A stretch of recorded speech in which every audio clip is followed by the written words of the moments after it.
గురువుగారు ఇప్పుడు చాలామంది భక్తి శ్రద్ధలతో మనసులో భక్తి ఉంటుంది, కాకపోతే వాళ్ళు గుడికి వెళ్ళలేరు, డైలీ పూజ చేయలేరు.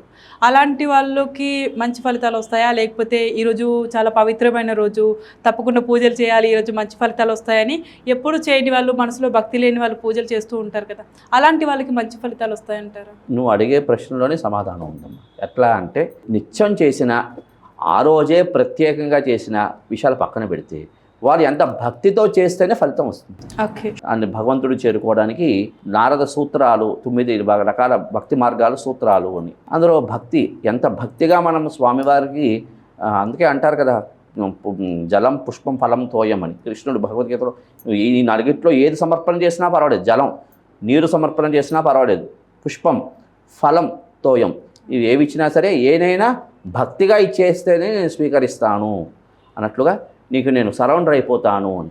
అందుకని అట్లా స్వామివారు ఏమిటి అంటే భక్తిగా చేసేదానికి ఫలితం అనేది వస్తుంది.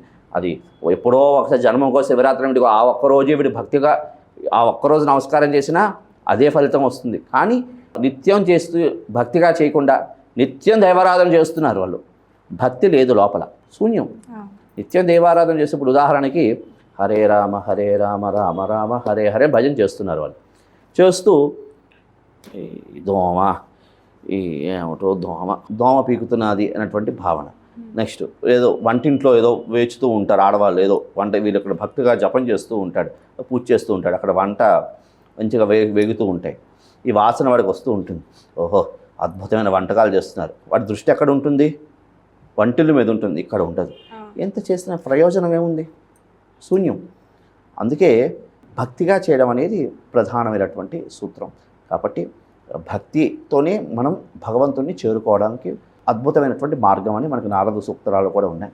కాబట్టి ఇది ప్రధానమైనటువంటి విషయం. ఈ విధంగా మన యొక్క గ్రహదోషాలు కూడా పరిహారం అయ్యి స్వామి కృపకు పాత్రలు అవుతాం. ధన్యవాదాలు గురుగారు, చాలా చక్కగా వివరించారు. అందరూ పడి పూజలు చేసేవారికి ఒక మంచి చక్కటి క్లారిటీ అయితే ఇచ్చారు మీరు. ధన్యవాదాలు. శుభమస్తు.